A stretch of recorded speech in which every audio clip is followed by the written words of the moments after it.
વડોદરા શહેરમાં આવેલા વિશ્વામિત્રી નદીના પૂર ઓસર્યા બાદ જનપ્રતિનિધિઓ અસરગ્રસ્તોની મુલાકાતે ગયા હતા। તે વખતે અસરગ્રસ્તોનો ગુસ્સો સાતમા આસમાને હતો અને સમગ્ર ગુસ્સો જનપ્રતિનિધિ સમક્ષ ઠાલવી રહ્યા હતા।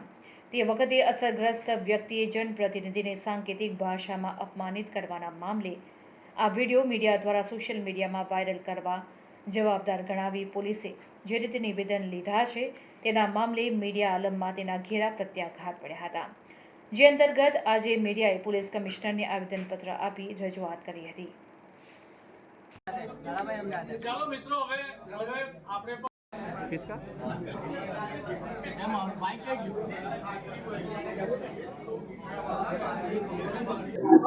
આજે વડોદરા શહેરના જુદા જુદા ઇલેક્ટ્રોનિક ચેનલો, પ્રિન્ટ અને ઇલેક્ટ્રોનિક મીડિયાના જે વરિષ્ઠ પ્રતિનિધિઓ આવીને એક ઘટના બાબતે આવેદનપત્ર આપેલા છે।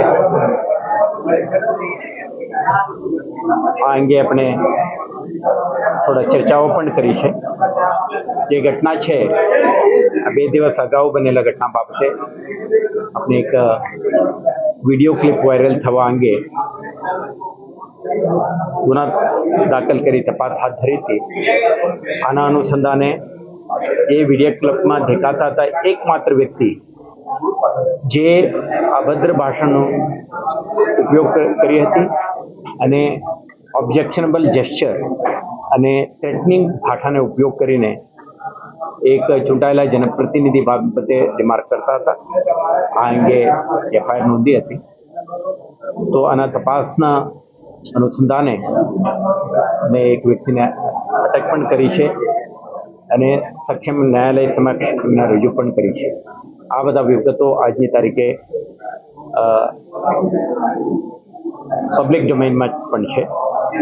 તો આપણે પોલીસ વિભાગ આ કિસ્સામાં એક પ્રોફેશનલ, ન્યુટ્રલ, ઇમ્પાર્શિયલ ઇન્વેસ્ટિગેશન કરીને જે વ્યક્તિ આ ઘટના માટે જવાબદાર છે આ અંગે તપાસ હાથ ધરી છે અને આપણે આ માધ્યમથી પણ આપણે ક્લેરિફાઈ કરી છે મીડિયાના મિત્રો as a responsible entities for giving coverage to all the happenings in the society અને પબ્લિકને જે કમ્યુનિકેટ કરવા માટે જવાબદાર છે ફોર્થ એસ્ટેટ તરીકે એમના જે રોલ છે આમાં આપણે ક્યારે હ્યુજ રિસ્પેક્ટ આપીએ છીએ અને આ ઘટનામાં પણ એમનું કોઈ સ્પેસિફિક રોલ આપણે ઇન્વેસ્ટિગેટ નથી કરી।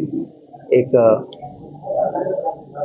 ઘટનાના બાબતે એમના પાસે પ્રાથમિક જાણકારી મેળવી છે તો આ અંગે આપણે ચર્ચા કરી છે અને એમના રજૂઆત અંગે આપણે જોઈ લઈશું અને પોલીસ અને પ્રેસ ઇન્ટરેક્શન પ્લેઝન્ટ અને હંમેશા એક મ્યુચ્યુઅલી રિસ્પેક્ટફુલ વાતાવરણમાં આપણે બની રહેશે એવા આશ્વાસનો એમને આપે છે। Thank you sir. આ ફરિયાદ જે છે ધારાસભ્ય કરાઈ છે કે બીજા? ફરિયાદ જે આવી છે અને જે તપાસ વગેરે થઈ રહી છે આના પ્રેસ નોટ પણ આપણે જારી કરી હતી ગઈકાલે પણ અને આજે ઇન્વેસ્ટિગેશન હેઠળ છે। આમાં થતી પ્રગતિ અંગે અને આના નિકાલ અંગે પણ વખતો વખત મીડિયાના માધ્યમથી આપણે જાણકારી આપીશું।